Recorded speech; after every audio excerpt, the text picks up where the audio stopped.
dan ITES Movement dan siapapun yang bergabung dalam BPMT.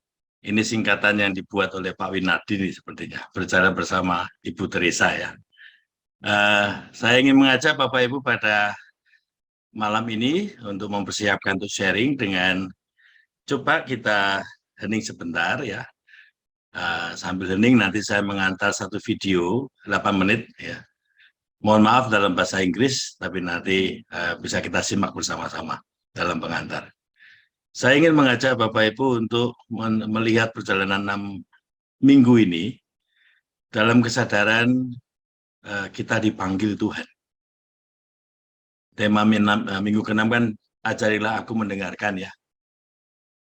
Ajarilah aku mendengarkan artinya Tuhan, buatlah aku mampu mendengarkan apa yang Engkau katakan. Sambil nanti mendengarkan video, apa yang sesungguhnya dalam 6 minggu ini Bapak Ibu rasakan sungguh Tuhan berbicara sesuatu pada Bapak Ibu secara pribadi. Kalau ada yang pasangan yang terus berjalan berdoa bersama ya nanti mungkin juga boleh juga secara pasangan. Sambil mendengarkan, mungkin juga sembari melihat juga perjalanan. Tidak usah membaca lagi yang sudah direfleksikan, tapi sambil melihat dan merenungkan apa yang sudah dialami dalam minggu ke-6 khususnya. Apa yang Tuhan sapa, apa yang Tuhan katakan. Dan terdengar begitu kuat di dalam hati Bapak Ibu dalam hari-hari ini. Mari kita menyiapkan hati dalam nama Bapa, Putra, dan Roh Kudus. Amin.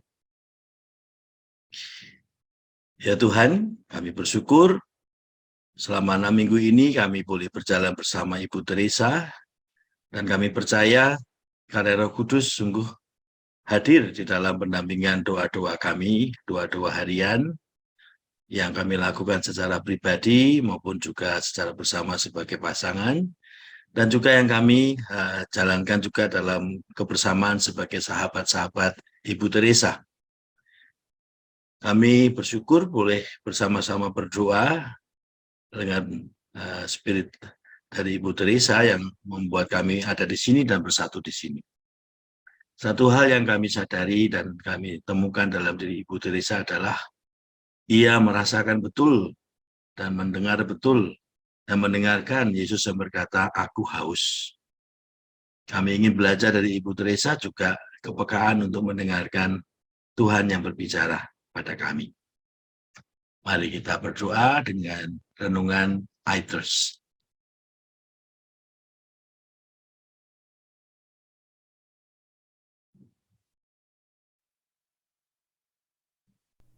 Behold, I stand at the door and knock. Revelation 3:20.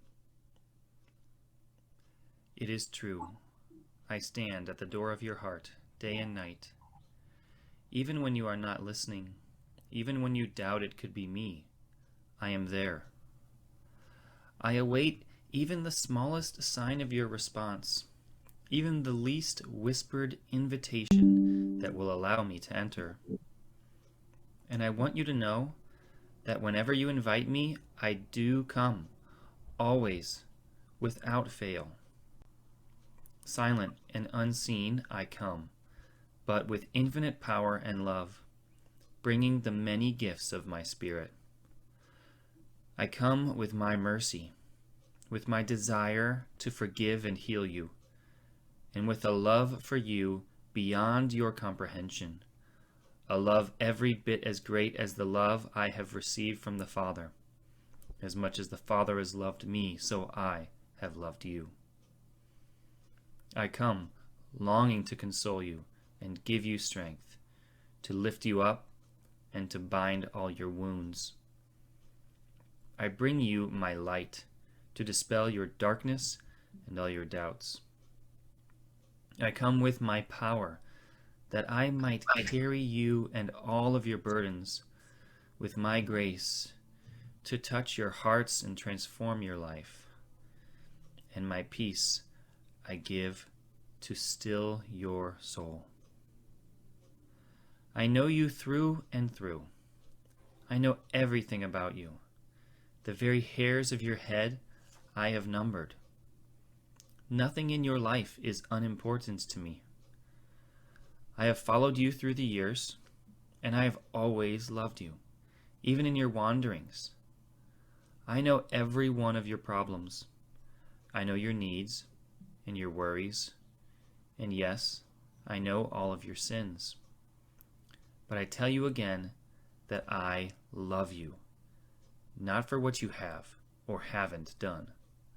I love you, for the beauty and dignity my Father gave you by creating you in His own image. It is a dignity you have often forgotten, a beauty you have tarnished by sin. But I love you even as you are, and I have shed my blood to win you back. If you only ask me with faith, my grace will touch all that needs changing in your life, and I will give you the strength to free yourself from sin and all its destructive power. I know what is in your heart.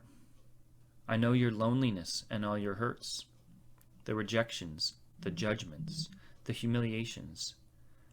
I carried it all before you, and I carried it all for you, so that you might share my strength and victory. I know especially your need for love, how you are thirsting to be loved and cherished. But how often have you thirsted in vain, by seeking that love selfishly, striving to fill the emptiness inside you with passing pleasure, with the even greater emptiness of sin? Do you thirst for love? Then come to me, all you who thirst. I will satisfy you and fill you. Do you thirst to be cherished? I cherish you more than you can imagine, to the point of dying on a cross for you. I thirst for you. Yes, that is the only way to even begin to describe my love for you. I thirst for you. I thirst to love you and to be loved by you. That is how precious you are to me. I thirst for you. Come to me, and I will fill your heart and heal your wounds. I will make you a new creation and give you peace, even in all your trials. I thirst for you. You must never doubt my mercy, my acceptance of you, my desire to forgive, my longing to bless you and live my life in you. I thirst for you. If you feel unimportant in the eyes of the world, that matters not at all. For me, there is no one any more important in the entire world than you. I thirst for you. Open to me. Come to me. Thirst for me.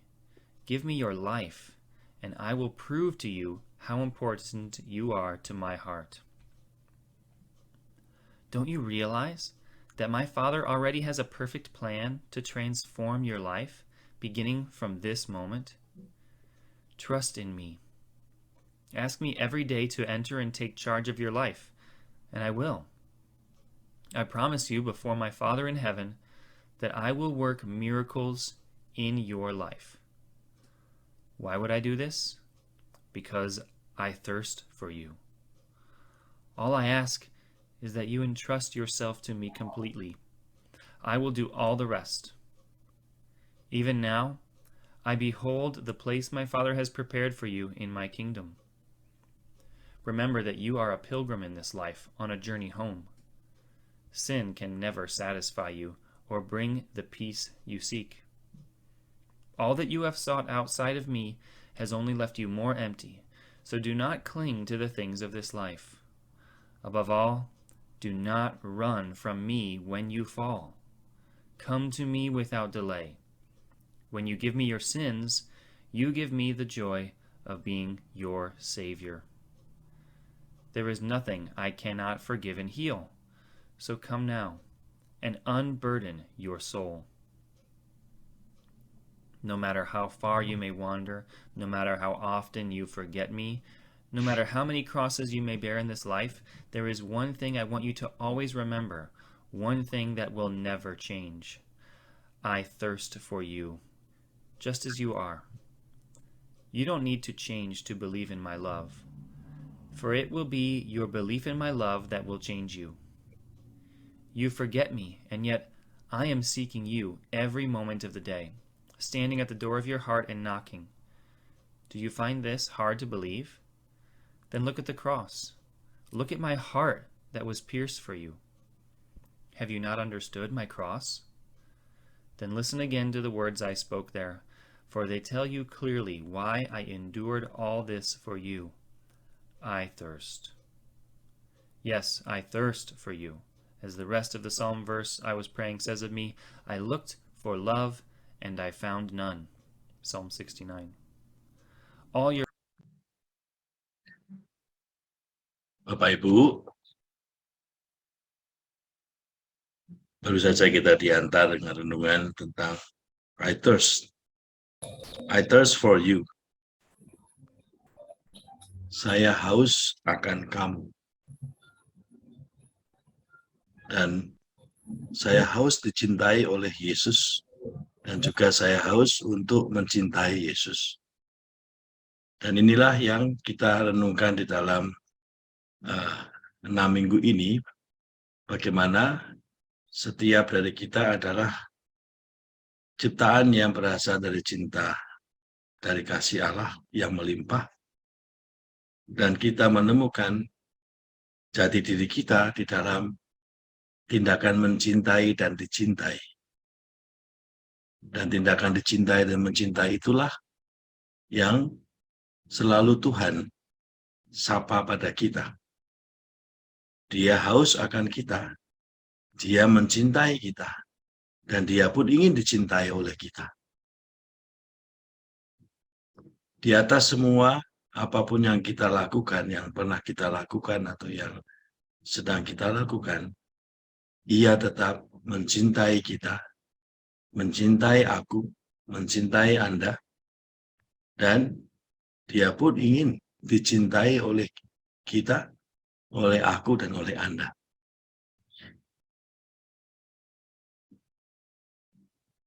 Dalam minggu ke-6 ini, kita belajar berdoa, ajarilah aku untuk mendengarkan apa yang engkau katakan. Saya menyiapkan untuk pengantar sharing nanti, seperti biasa.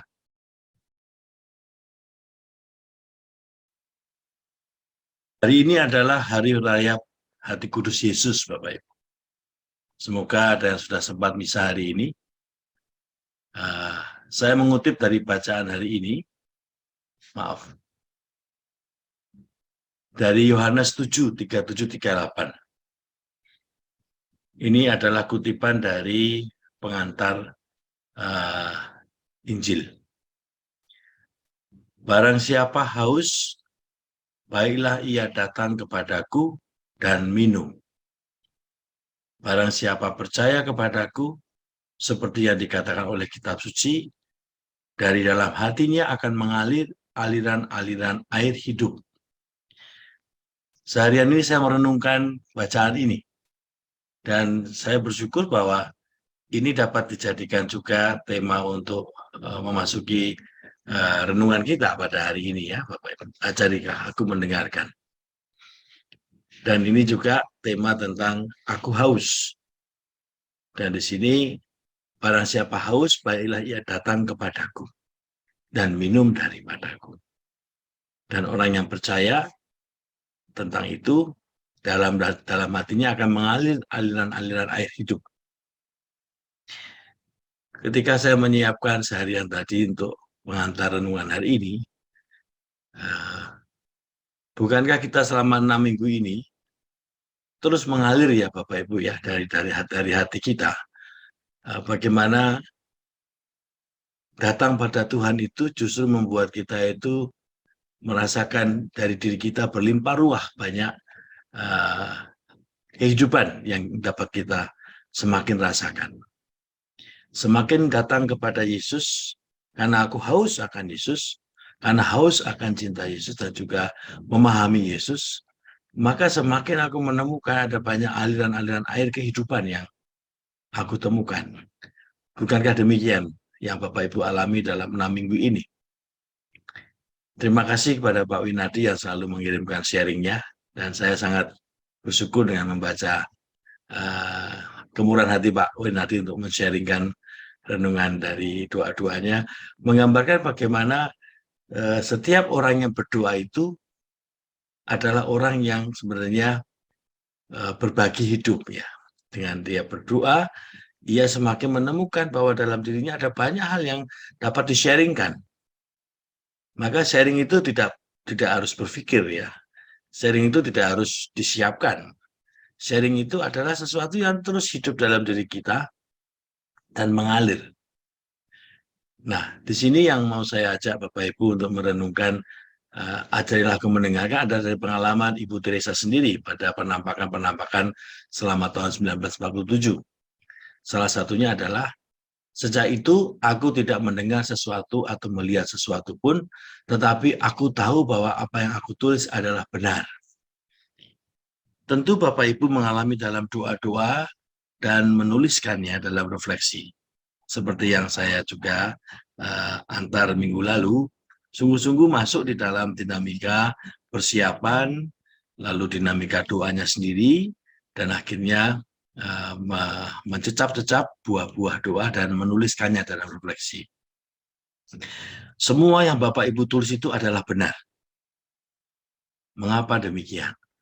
Itu juga pengalaman Ibu Teresa. Semua yang kita alami dalam doa dan kita amini dalam doa dan kita tersentuh, tidak ada rekayasa dan tidak ada sesuatu yang sifatnya kita mendengarkan apa yang kita siapkan. Persiapan doa hanya suatu pengantar kita untuk menyiapkan hati supaya digerakkan oleh Tuhan. Tapi ketika masuk dalam doa, kita membiarkan diri lewat apa yang sudah kita siapkan untuk kita mudah disentuh, dan ternyata ketika Tuhan menyentuh melebihi daripada apa yang kita bayangkan. Apa yang Ibu Teresa alami dengan mendengarkan Tuhan? Ia melihat sebuah kerumunan besar sekali. Bermacam-macam orang ada di situ. Miskin sekali. Dan anak-anak pun ada di situ. Mereka semua mengulurkan tangan, menengadah ke arahku. Yang sedang berdiri di tengah-tengah mereka, mereka berseru, "Datang, datanglah, selamatkanlah kami. Bawalah kami kepada Yesus." Dan itu yang Ibu Teresa sejak tahun 48 terus bertanya dan akhirnya mendapatkan konfirmasi bahwa ia memang mendengarkan Tuhan yang meminta lewat orang-orang miskin yang berseru, "Datang, datanglah, selamatkanlah kami. Bawalah kami kepada Yesus." Ibu Teresa datang kepada Yesus dan ia menemukan dalam hatinya mengalir aliran-aliran air hidup yang membuat banyak orang miskin juga berseru dan mohon rahmat supaya didampingi untuk datang pada Yesus. Nah, inilah sebenarnya yang kita rasakan dalam panggilan kita, merasakan bagaimana Tuhan mendampingi kita, dan akhirnya membawa kita semakin mengalami bahwa kita itu semakin penuh ketika datang pada Tuhan. Bagi Ibu Teresa, datang pada Yesus adalah seluruh arah dan tujuan hidupnya. Dan itulah yang mewarnai seluruh langkah-langkah hidupnya. Dan semakin banyak orang datang pada Yesus, itulah kegembiraan dia di dunia dan sukacita surgawi. Maka ia selalu menemukan bahwa ketika orang datang pada Yesus, akhirnya orang juga bersama-sama menyadari sejarah kita adalah sejarah Tuhan. Cerita tentang karya keselamatan semua ciptaan. Dan lewat kita, cerita itu semakin diperkaya. Maka cerita sejarah Bapak Ibu yang disentuh dan merasakan kehadiran Tuhan, itu juga menjadi kekayaan cerita tentang Allah yang sungguh nyata, tinggal, dan bersama-sama kita terus melanjutkan karya penciptaan. Maka mari coba kita merenungkan kembali, menyiapkan hati kembali, Mendengarkan pesan-pesan Tuhan dalam sejarah diri sendiri adalah juga doa-doa kita setiap hari yang kita lakukan.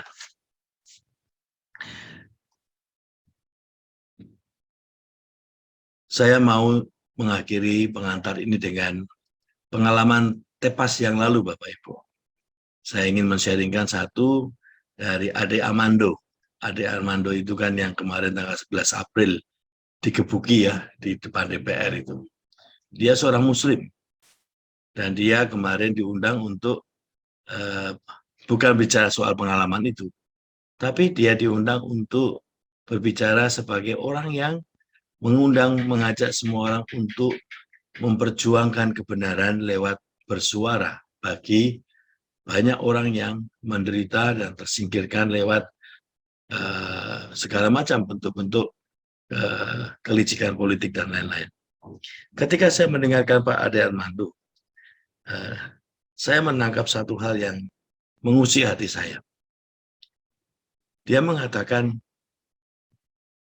agama-agama radikalis itu sesungguhnya adalah bukan agama. Dan dia juga menunjukkan bagaimana orang yang menjadi radikal, yang akhirnya menjadi sesat di dalam memahami persaudaraan dengan sesama, itu menjadi sempit dalam melihat ayat-ayat Al-Quran.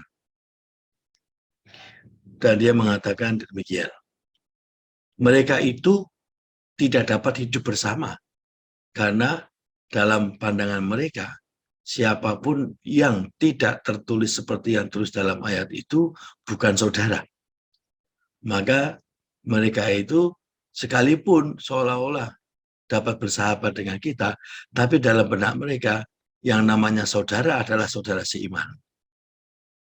Nah, inilah yang ingin saya bawa pada Bapak Ibu. Kita 6 minggu ini kita berdoa dan bersama-sama sharingnya. Bukankah dengan semakin mengalami Allah, hati kita semakin luas dan terbuka? Bukankah pengalaman akan Allah itulah yang membuat kita dapat bekerja sama dengan banyak orang? Dan justru semakin kita mengalami Allah yang mencintai, maka pengalaman akan Allah itu mengatasi konteks sosial kita masing-masing. Baik itu yang beragama berbeda, baik itu dalam kondisi situasi sosial ekonomi yang berbeda, tetapi itu hanya kenyataan dunia, tetapi sesungguhnya kita mengalami yang sama, yaitu pengalaman akan Allah yang membebaskan kita. Dengan demikian, kita semakin mampu untuk mendengarkan Allah yang berbicara pada kita dalam konteks kita masing-masing. Silakan Bapak Ibu nanti berbagi cerita. Bukankah kita semakin menjadi orang yang bebas untuk memuaskan dahaga Yesus? Kita sudah dibebaskan dari segala konflik-konflik atau kotak-kotak sosial, ekonomi, budaya, tetapi kita semakin dihantar untuk terbuka sebagai orang yang haus untuk Tuhan.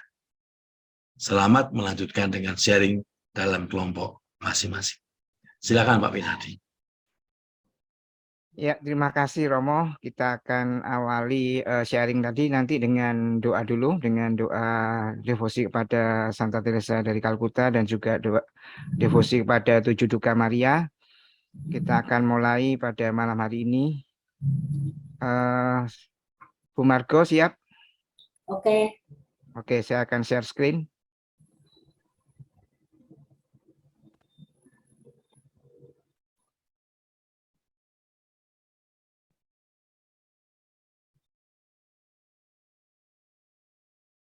Silakan Bu Margo. Mari teman-teman bersatu dalam doa. Doa kepada Santa Teresa dari Kalkuta. Santa Teresa dari Kalkuta, Yesus telah memanggilmu untuk membawa cahaya cinta kasih-Nya kepada mereka yang hidup dalam kegelapan. Santa Teresa, Engkau telah merawat mereka yang paling miskin dan paling membutuhkan dengan penuh cinta kasih dan kelembutan. Sehingga Engkau menjadi tanda kehadiran cinta dan belas kasih Allah di tengah-tengah kesengsaraan dan penderitaan mereka. Mengikuti teladan-Mu, tolonglah kami agar kami bisa mengenali wajah Yesus di dalam wajah-wajah saudara-saudari kami yang menderita, sehingga kami bisa melayaninya dengan rendah hati dan sukacita. Ajarilah kami, agar kami bisa menjadi pembawa cinta dan belas kasih Allah, sehingga kami bisa menjadi saksi bahwa Allah masih mengasihi dunia melalui setiap kita masing-masing. Amin.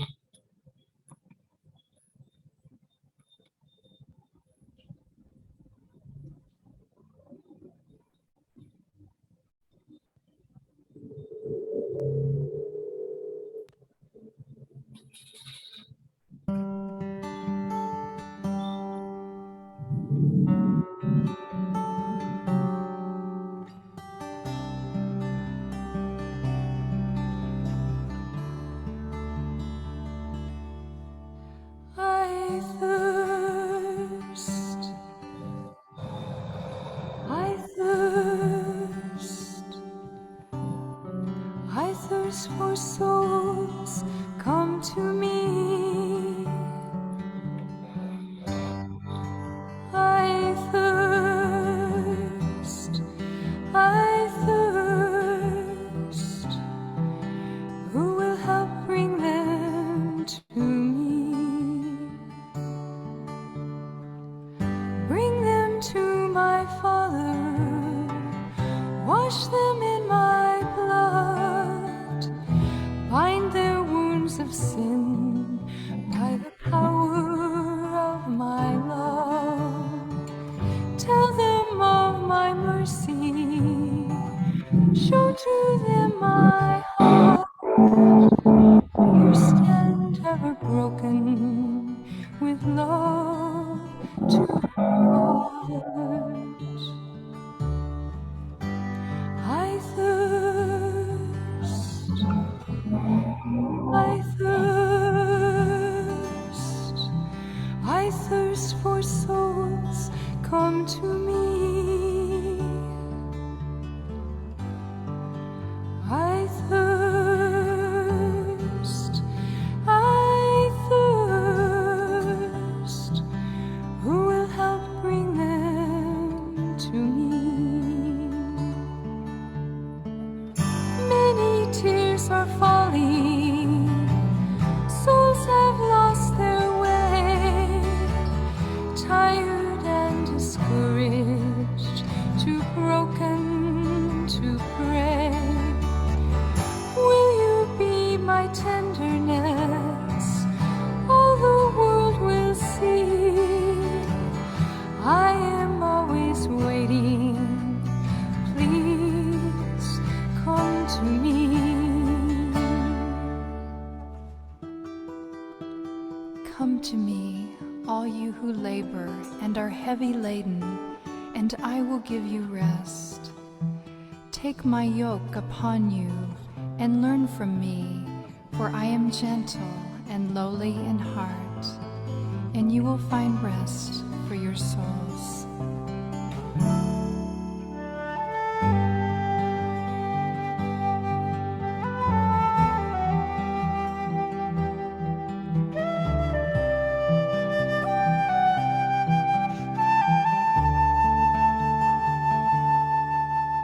I thirst, I thirst, I thirst for souls.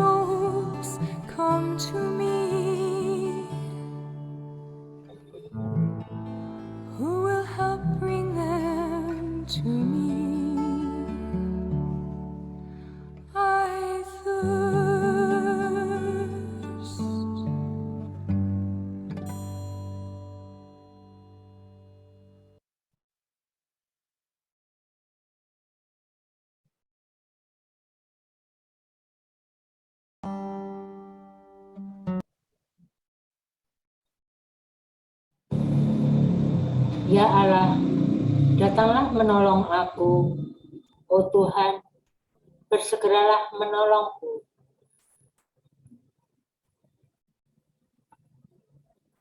Tuhan, kami mempersembahkan rosario dan waktu merenungkan hidup Ibu Teresa dari Kalkuta ini bagi kemuliaan-Mu, agar kami dapat menghormati Bunda Yesus, perawan terberkati, sehingga kami dapat berbagi dan merenungkan penderitaan Yesus melalui penderitaan dirinya.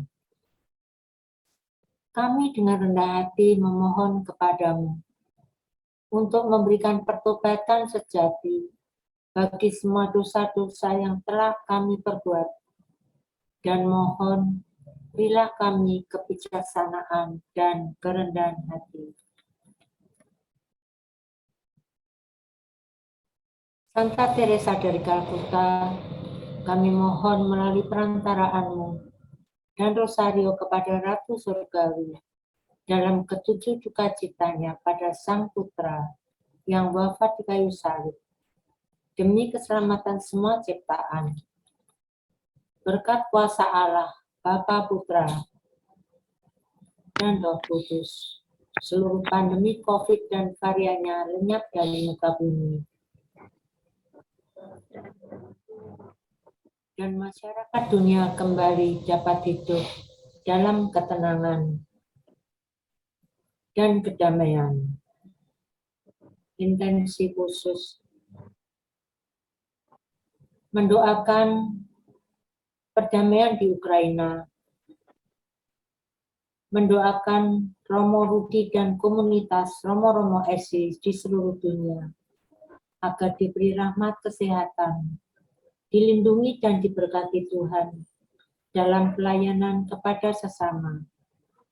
Mendoakan komunitas Frater MC, komunitas Suster Missionaries of Charity, kasih di WOW Indonesia, dan di seluruh dunia, dan kita semua anggota KKIT IPM Indonesia, agar selalu diberi rahmat kesehatan, dilindungi dan diberkati Tuhan dalam pelayanan kasih bagi mereka yang termiskin dari yang miskin.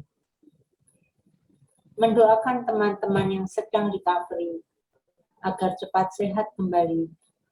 Mendoakan Ibu Mike KKIT Jakarta yang sedang sakit. Semoga keluarga yang merawat diberi kesabaran dan kesehatan. Kami mohon, kabulkanlah doa kami ya Tuhan. Bapa kami yang ada di surga, dimuliakanlah namamu, datanglah kerajaanmu, jadilah kehendak-Mu di atas bumi seperti dalam surga. Berilah kami rezeki pada hari ini, dan ampunilah kesalahan kami, seperti kami pun mengampuni yang bersalah pada kami. Dan janganlah masukkan kami ke dalam pencobaan, tetapi bebaskanlah kami dari yang jahat.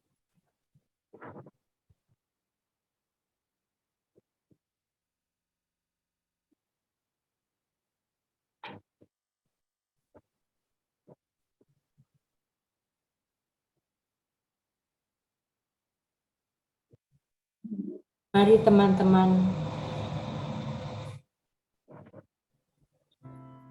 kita menyadari dan berterima kasih kepada Allah Tuhan atas anugerah-anugerah yang kita terima.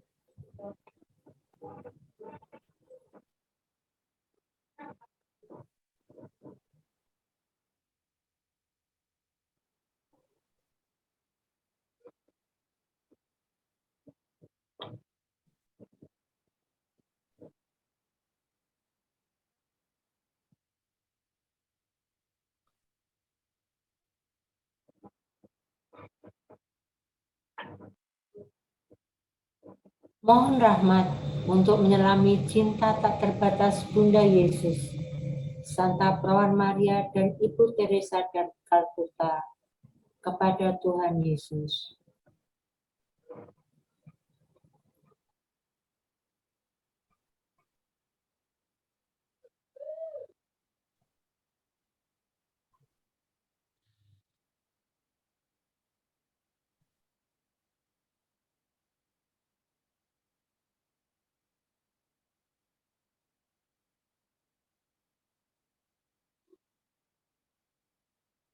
Doa tobat. Allah yang Maha Rahim, aku menyesal atas dosa-dosaku. Aku sungguh patut Engkau hukum, terutama karena aku telah tidak setia kepada Engkau yang Maha Pengasih dan Maha Baik bagiku. Aku benci akan segala dosaku dan berjanji dengan pertolongan rahmat-Mu hendak memperbaiki hidupku dan tidak akan berbuat dosa lagi.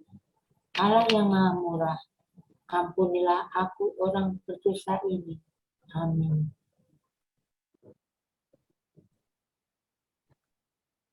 Duka cita yang ketujuh. Yesus dimakamkan. Bunda Kerahiman, ingatkan kami selalu pada derita putramu Yesus.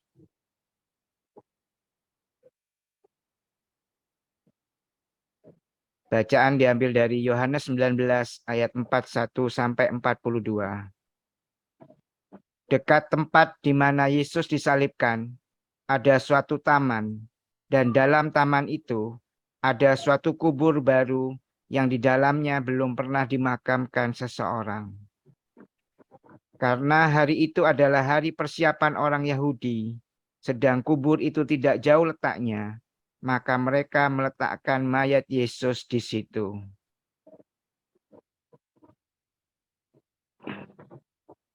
Bunda yang berduka, aku turut bersedih karena pedang penderitaan ketujuh yang menusuk hatimu. Pada saat engkau melihat putramu telah wafat dalam pelukanmu, tidak seindah dan sempurna seperti pada saat engkau menerimanya di palungan Bethlehem. Tetapi dengan tubuh tertutup darah, pucat dan dikoyak oleh luka-luka, sehingga tulangnya pun terlihat. Dan engkau kemudian berkata, "Putraku, putraku, beginikah kasih memperlakukanmu?" Pada saat dia dibawa ke makam, engkau ingin menemaninya dan meletakkannya dengan tanganmu sendiri dan mengatakan salam perpisahan yang terakhir. Kemudian engkau meninggalkan hatimu yang penuh kasih terkubur bersama putramu. Dengan pengorbanan dan kepedihan jiwamu yang suci, aku mohon, perolehkanlah bagiku, oh Bunda yang penuh kasih, pengampunan dari segala perbuatanku yang menyakiti dan melawan Tuhanku terkasih, yang kusesali dengan sepenuh hati. Mohon kuatkanlah aku dalam pencobaan. Temanilah aku pada saat ajalku. Selamatkanlah jiwaku melalui kemurahan Yesus dan Engkau, sehingga pada suatu saat setelah segala yang buruk ini, aku boleh sampai ke surga untuk menyanyikan lagu pujian bagi Yesus dan Engkau untuk sepanjang masa.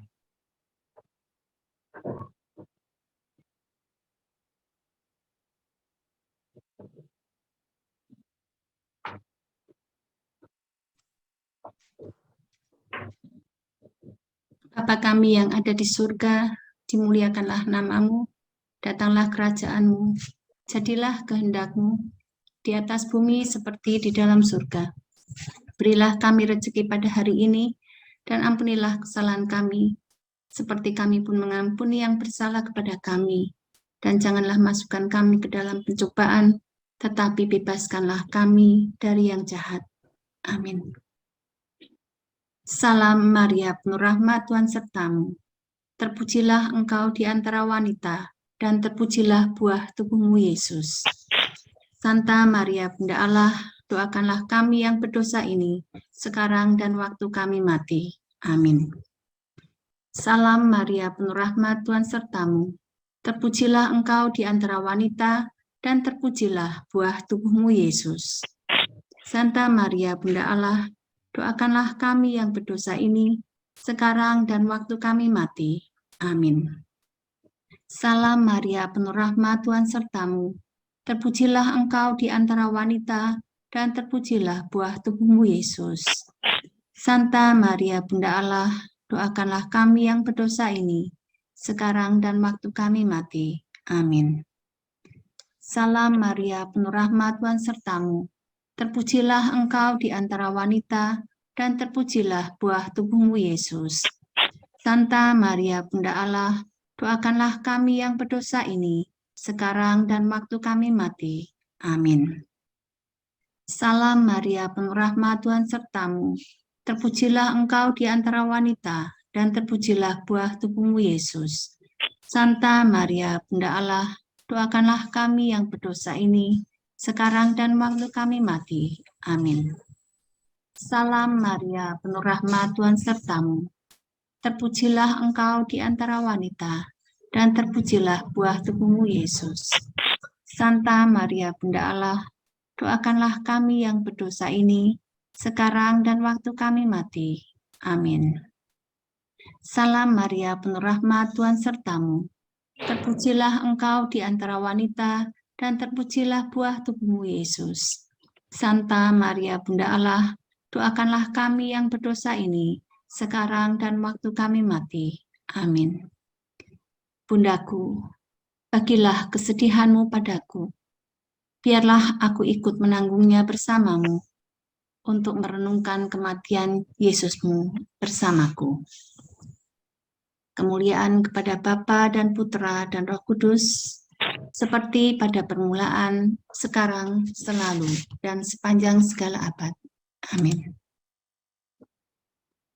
Demi nama Bapa dan Putra dan Roh Kudus. Amin. Maria Bunda, Maria Ibu Yesus dan Ibuku juga, Engkaulah orang pertama yang mendengar cerita Yesus, aku haus. Engkau tahu betapa nyata dan dalam kerinduannya akan aku dan kaum miskin. Aku adalah milikmu. Seluruh keluarga misionaris cinta kasih adalah milikmu. Bunda Maria, ajarilah aku. Bawalah aku bertatap muka dengan cinta dalam hati Yesus yang tersalib. Dengan bantuanmu, aku akan mendengarkan kehausan Yesus. Itu akan menjadi sabda yang hidup bagiku. Berdiri di dekatmu, aku akan memberikan cintaku kepadanya, dan aku akan memberikan dia kesempatan untuk mencintaiku, agar menjadi sumber kegembiraanmu, sehingga melegakan dahaga Yesus akan cinta dari jiwa-jiwa. Amin. Oke, Romo sudah gabung di sini, Romo. Selamat malam, terima kasih semuanya. Saya senang dapat bergabung di kelompok 3 dan kelompok 4. Wah, ya, Yang saya sungguh lihat adalah sungguh teman-teman, sahabat-sahabat itu dibimbing Tuhan itu sungguh menjadi lentur ya. Tadi dalam kelompok 3 saya juga katakan latihan rohani nomor 21 tentang menaklukkan diri. Saya ulang lagi di sini, saya bacakan supaya teman-teman semua yang hadir juga mendengar apa yang saya sampaikan di kelompok 3. Dalam 6 minggu ini kita itu belajar untuk menjadi lentur. Lentur itu apa sebetulnya? Kita itu mampu menaklukkan diri dan mengatur hidup begitu rupa hingga tak ada keputusan diambil di bawah pengaruh rasa lekat tak teratur manapun juga. Jadi kalau kita menyadari keputusan kita itu dikuasai oleh ketidaklenturan kita. Ketidaklenturan itu apa bentuknya? Ketakutan akan kematian, kekhawatiran akan masa depan, kebingungan tentang masa tua, kebingungan tentang masa depan anak-anak. Apapun namanya, itu ketidaklenturan kita.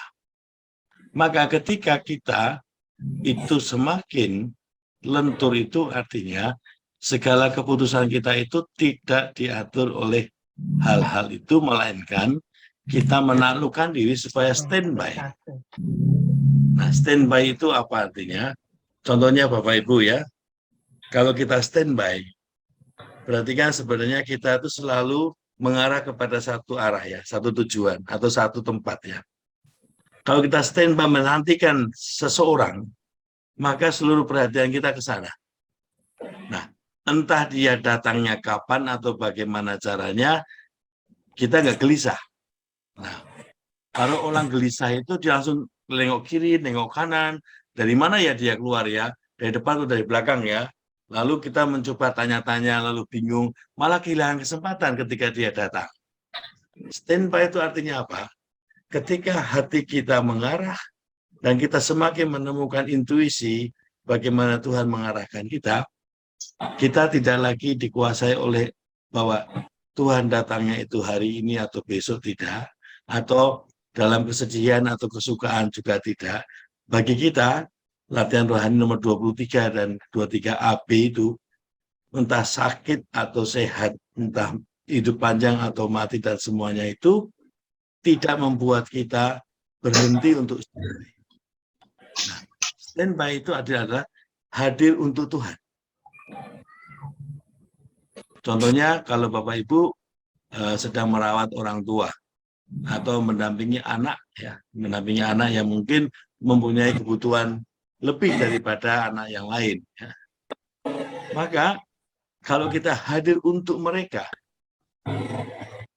bukankah kita sesungguhnya adalah selalu mencoba tune in ya dengan segala pergulatan dan situasinya mereka. Entah ketika mereka sedang membutuhkan ini atau itu, sedang merasa sedih atau gembira, kita merasakan ada koneksi di sana. Nah, inilah yang saya sebut sebagai kelenturan. Kelenturan hati yang mudah kayak antena itu ya. Ketika Tuhan datang, lalu kita siap. Nah, untuk perjalanan kita 6 minggu ini, sesungguhnya kita menyiapkan diri untuk semakin mempunyai sikap lepas bebas. Nah, sikap lepas bebas itu artinya apa? Tadi, dengan kelenturan yang mampu membuat kita menaklukkan diri untuk standby dalam bimbingan Tuhan, maka berikutnya kita siap masuk di dalam permenungan yang lebih berat. Nah, mengapa kita butuh merenungkan yang awal ini adalah fondasi kita adalah cinta Allah? Karena ini yang utama, Bapak Ibu. Selebihnya tidak. Artinya apa? Segalanya adalah karena kasih Allah dan segalanya adalah aku untuk kasih Allah. Dalam minggu depan, minggu ke-7, sudah dibagi ya guru saya?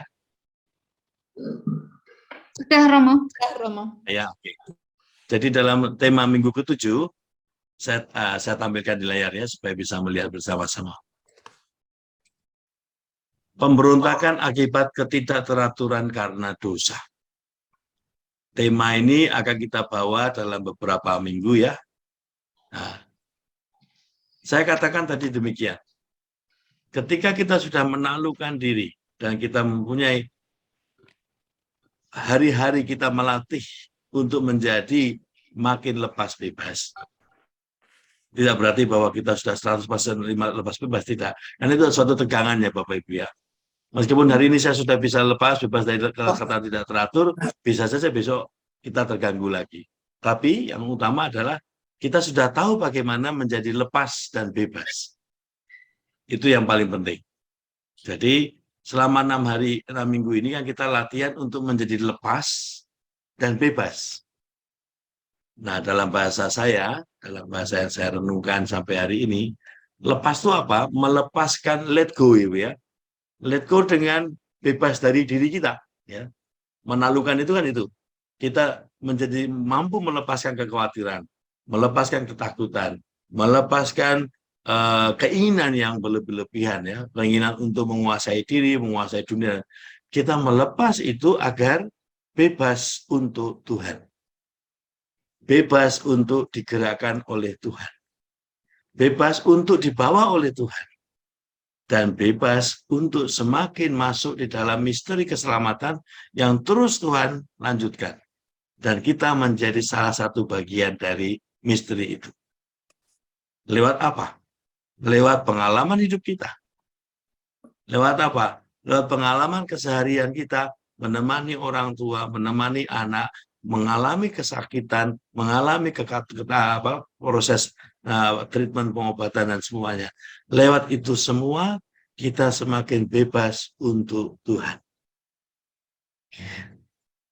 Ketika kita sudah tahu caranya lepas bebas, maka berikutnya adalah kita belajar memahami siapa dan apa yang membuat kita tidak lepas dan tidak bebas. Jadi saya ulangi Bapak Ibu ya, 6 minggu ini kita sudah belajar untuk lepas dan bebas. Lepas artinya let go, untuk kita mengatasi diri, menaklukkan diri. Bebas dalam arti let God, ya, membiarkan Allah berkarya, membiarkan Allah menuntun kita. Tetapi kita juga perlu latihan yang berikutnya.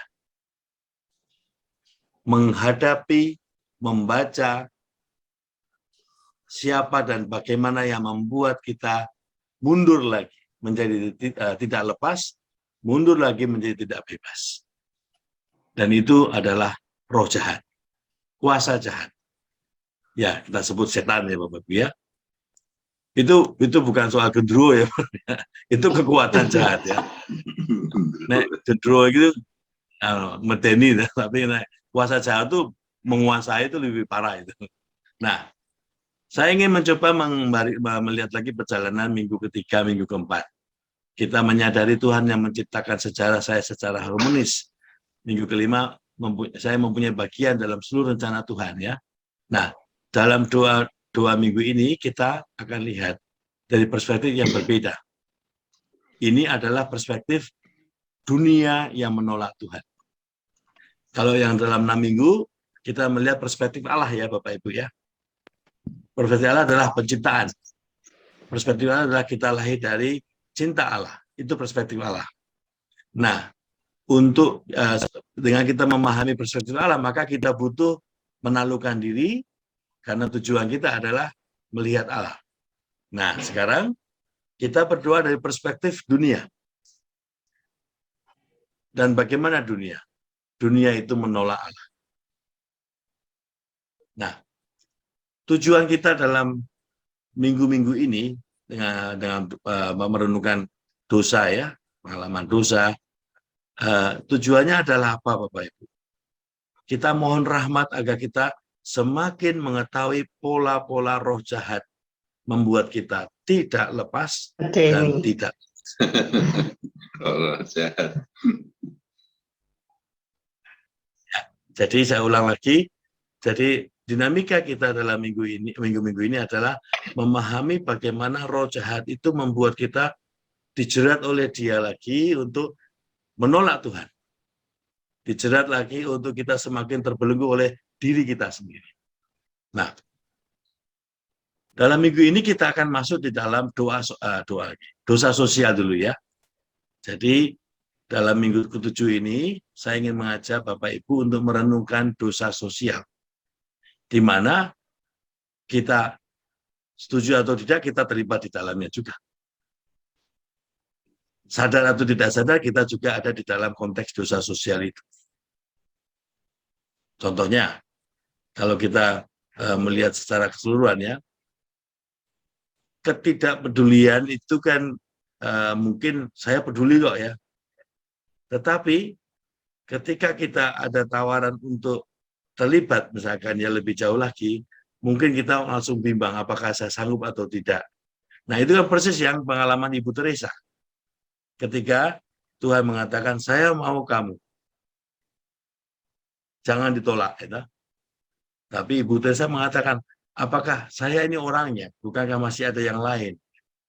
Pada akhirnya Ibu Teresa mengatakan, saya tidak dapat menolak, karena itu Tuhan yang meminta.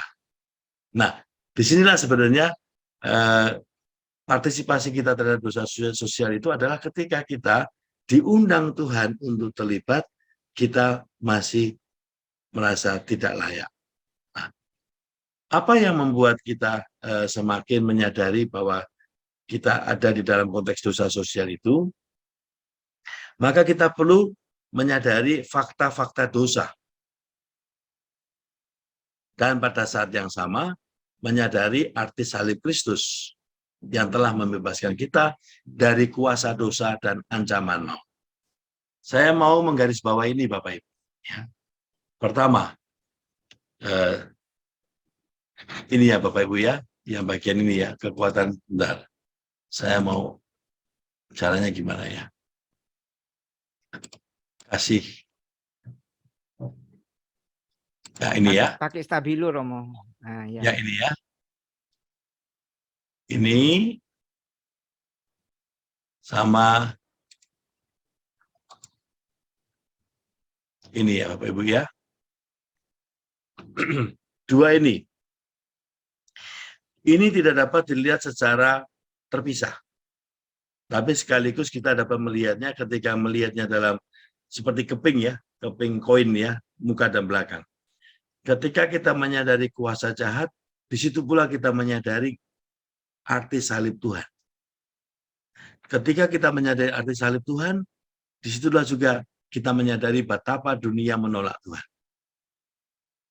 Saya ulang ya Bapak Ibu ya. Ketika kita menyadari kekuatan roh jahat, di balik itu kita menyadari kuasa salib Tuhan yang telah membebaskan kita dari kuasa dosa dan ancaman maut. Ini artinya apa? Kuasa dosa, kuasa jahat tidak dapat menguasai kita, Bapak Ibu. Karena Kristus telah bangkit dan mengalahkan maut. Dan ini amin, titik ya. Tidak ada pertanyaan lagi. Tetapi itu tidak berarti bahwa kita merasa leha-leha. Gitu ya. Karena ketika kita melihat Kristus, apa yang melawan Kristus itu masih ada sampai hari ini. Karena kuasa jahat, kuasa maut itu, dia itu tidak lagi punya taring ya. Tetapi dia bisa menggoda, Bapak.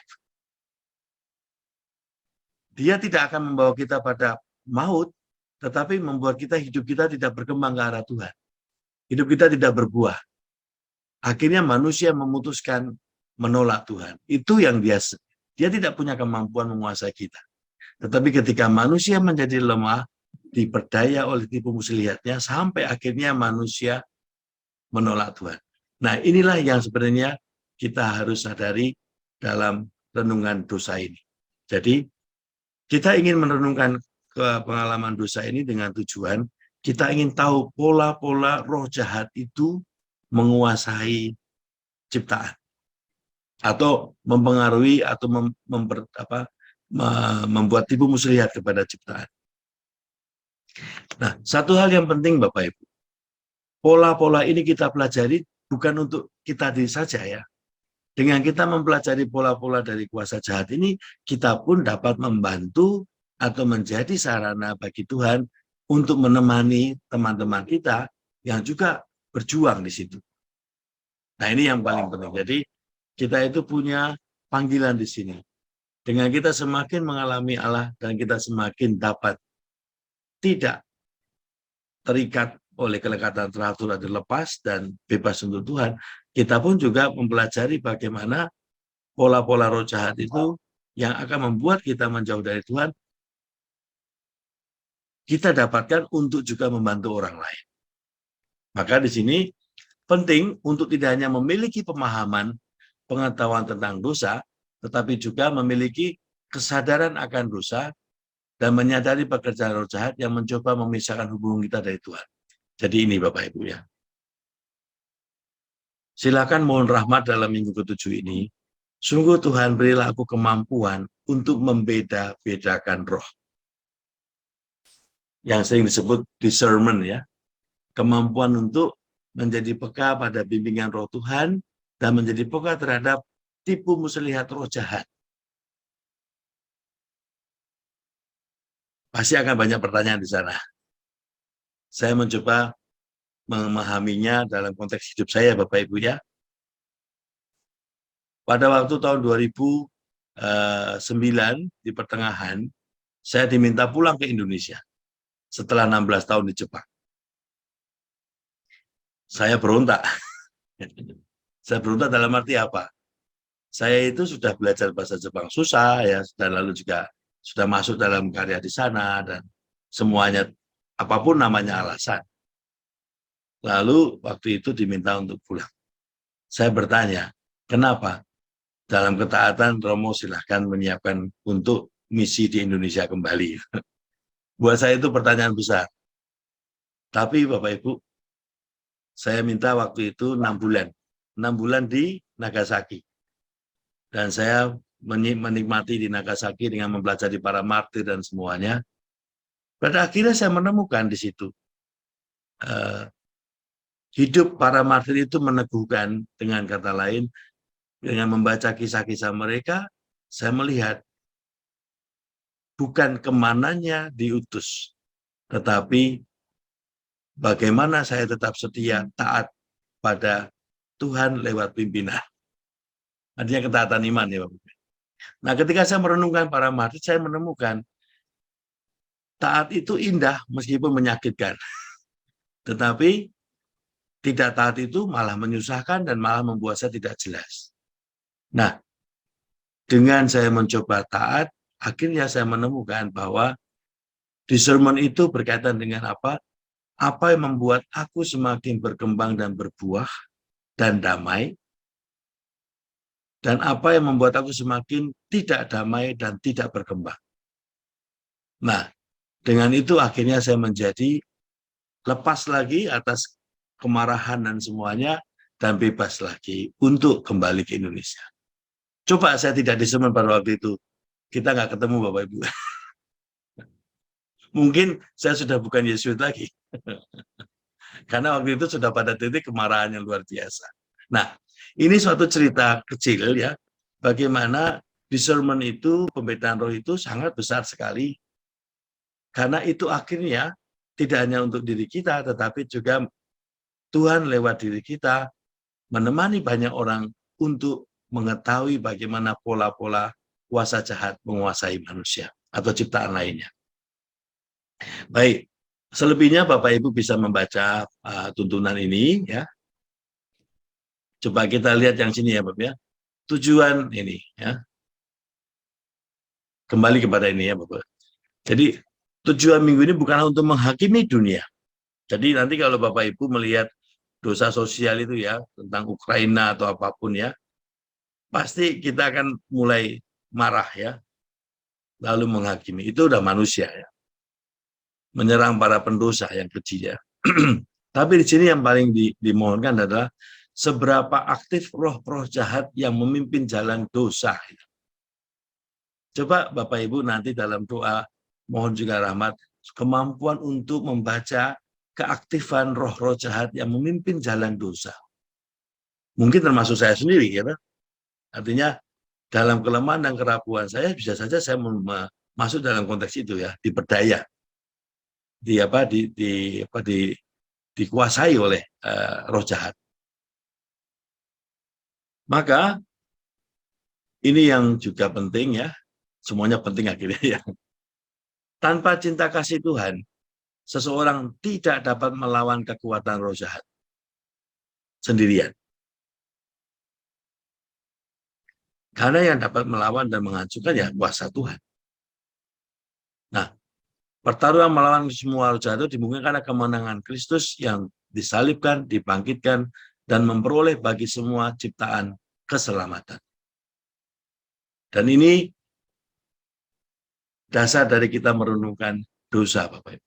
Jadi, minggu ke-7 dan seterusnya ini dalam perenungan dosa, poinnya bukanlah lagi kita berhenti pada meratapi apa yang saya lakukan di masa lalu, tetapi lewat merenungkan itu, saya menemukan bagaimana kelicikan kuasa jahat dan sekaligus keagungan Tuhan Yesus yang mati di salib, bangkit, dan mengalahkan maut. Jadi di situ poinnya.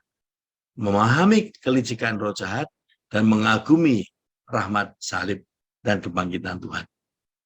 Maka baik nanti Bapak Ibu dapat setiap kali doa merenungkan ini dalam sebenarnya hari ke-7 ya ini ya.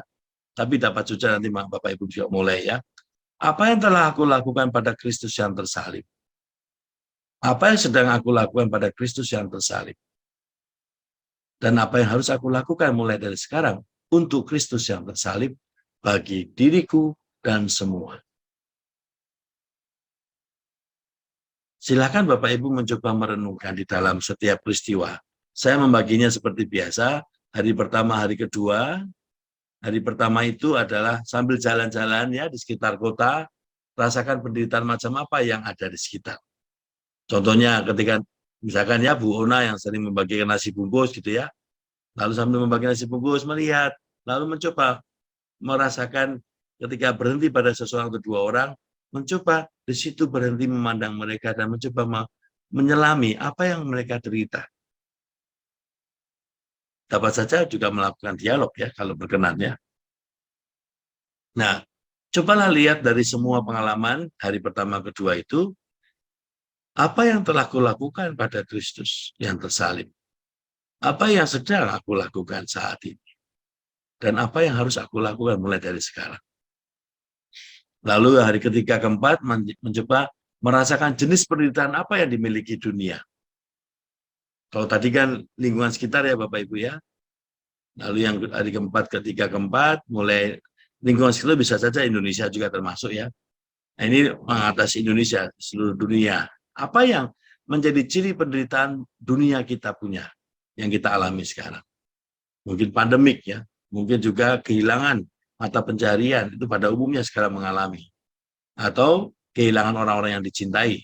Karena selama pandemik, semua orang di dunia mengalami itu. Lalu sama juga dalam setiap akhir doa, coba renungkan apa yang Tuhan, yang aku telah lakukan untuk Tuhan, dan sedang dan harus aku lakukan. Nah, hari kelima ke-6, berdoa di atas fakta kedosaan dalam sejarah manusia. Nah, ini Bapak Ibu tidak hanya saat ini, tapi coba menggunakan kekuatan kontemplasi, terus sampai ke tempat Bapak Ibu masih bisa mengalami doa itu. Contohnya ke sejarah zaman kecil, zaman ya baik itu Indonesia maupun peta dunia ya. Kalau yang mengalami perang dunia misalkan ya juga mungkin bisa mengalami itu. Bagaimana kekuatan dosa membuat peperangan itu. Dan bagi yang pernah mengalami dampak perang pun juga itu bisa menjadi doa yang memang fakta ya, berdasarkan fakta karena mengalami sendiri. Maka hari 5 ke 6 itu adalah berdoa di atas fakta kedosaan dalam sejarah manusia. Entah itu perang, entah itu ketidakadilan, entah itu mungkin bisa juga mengambil peristiwa 98 bulan Mei itu. Karena itu juga fakta dosa dalam sejarah manusia, khususnya dalam sejarah kita. Dan dampaknya ya. Coba perhatikan pola-pola roh jahat menghancurkan ciptaan dan membuat ciptaan menjauh dari Tuhan. Pola-pola kebiadaban, pola-pola ketidakmanusiawian, pola-pola yang menghancurkan dan dengan semena-mena itu bisa Bapak Ibu angkat dalam peristiwa itu. Saya mau mengingatkan satu lagi. Mengingatkan lagi apa? Ini akan membawa emosi dan kemarahan. Maka kita tidak masuk ke dalam ranah itu, tetapi kita mau membaca pola-pola roh jahat lewat peristiwa-peristiwa itu. Baik. Lalu pada hari ke-7, Bapak Ibu, kan setiap hari saya sudah mengajak Bapak Ibu untuk membawa tema ini ya. Coba pada hari ke-7, sebelum sharing malam ya, coba pandang salib terus-menerus. Pandang salib terus-menerus. Dan berikutnya tidak bertanya apa yang telah aku lakukan. Itu sudah berulang-ulangnya tiap hari ya. Tapi pada saat itu, biarlah Tuhan yang mengatakan sesuatu. Coba dengarkan Tuhan. Mengatakan apa atas pertanyaan self-questioning ya. Apa yang telah aku lakukan pada Kristus yang tersalib. Dan biarlah dia yang mengatakan. Sampai pada pertanyaan yang ketiga. Saya memberikan renungan dari hidup Ibu Teresa. Tentunya ini juga dalam konteks BPMT ya. Ini saya masukkan dalam konteks ketika Ibu Teresa dipanggil. Ya. Lalu Ibu Teresa juga melihat hidupnya adalah suatu persembahan. Lalu dia juga mengetahui bahwa dia akan menderita dan akan berjalan bersama Tuhan Yesus. Coba bayangkan juga bagaimana Ibu Teresa dalam perjuangannya ya, dalam discernment ya, dia akhirnya terus berusaha menjadi bebas untuk Tuhan.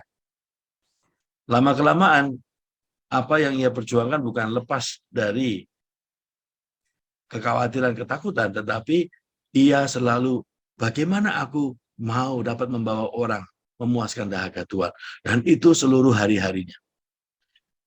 Semakin kita itu mengarah ke sana, mengarah kepada bebas untuk Tuhan, maka kekhawatiran dan ketakutan itu mungkin hanya sepersekian detik Bapak Ibu muncul, tapi nggak mendapat ruang dalam benak kita. Maka inilah sebenarnya pendulumnya ya. Kalau pendulumnya kita itu semakin berat ke arah Tuhan, maka kekhawatiran apapun tidak membuat kita mengilat lagi. Selalu kita berat kepada Tuhan. Maka mohonkanlah kita semakin berat ke arah Tuhan. Pak Winadi, demikian pengantar dari saya. Selamat melanjutkan dan sampai ketemu minggu depan.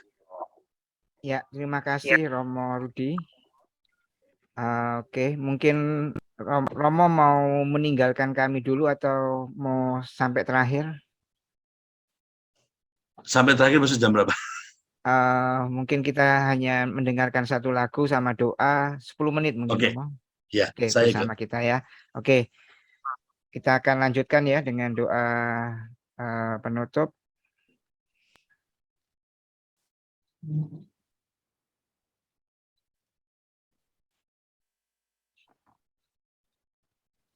Kita akan mendengarkan sebuah lagu judulnya Come Be My Light.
Santa Teresa dari Kalkuta,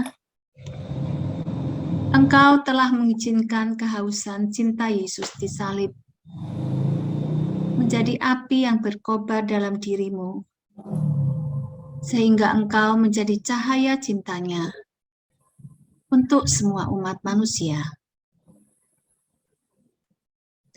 Jadilah pengantara kami kepada hati Yesus, agar kami dapat mengikuti panggilan Allah seperti Engkau. Ajarilah aku bagaimana mengizinkan Yesus menembusi dan memiliki seluruh diriku, sehingga hidupku juga dapat memancarkan cahaya dan cintanya untuk sesama. Amin. Mohon berkat penutup Romo.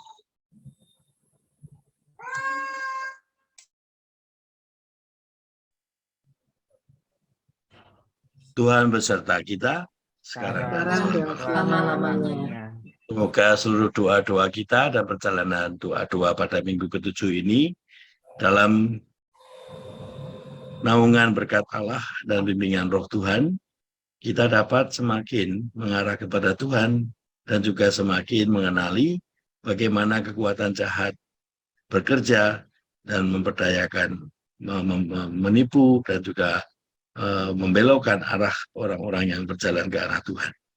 Kita semakin sadar dengan mengarah kepada Tuhan, kita semakin diserang oleh kekuatan jahat, tetapi kuasa Allah senantiasa memberkati Bapak Ibu. Dalam nama Bapa, Putra, dan Roh Kudus. Amin. Terima kasih.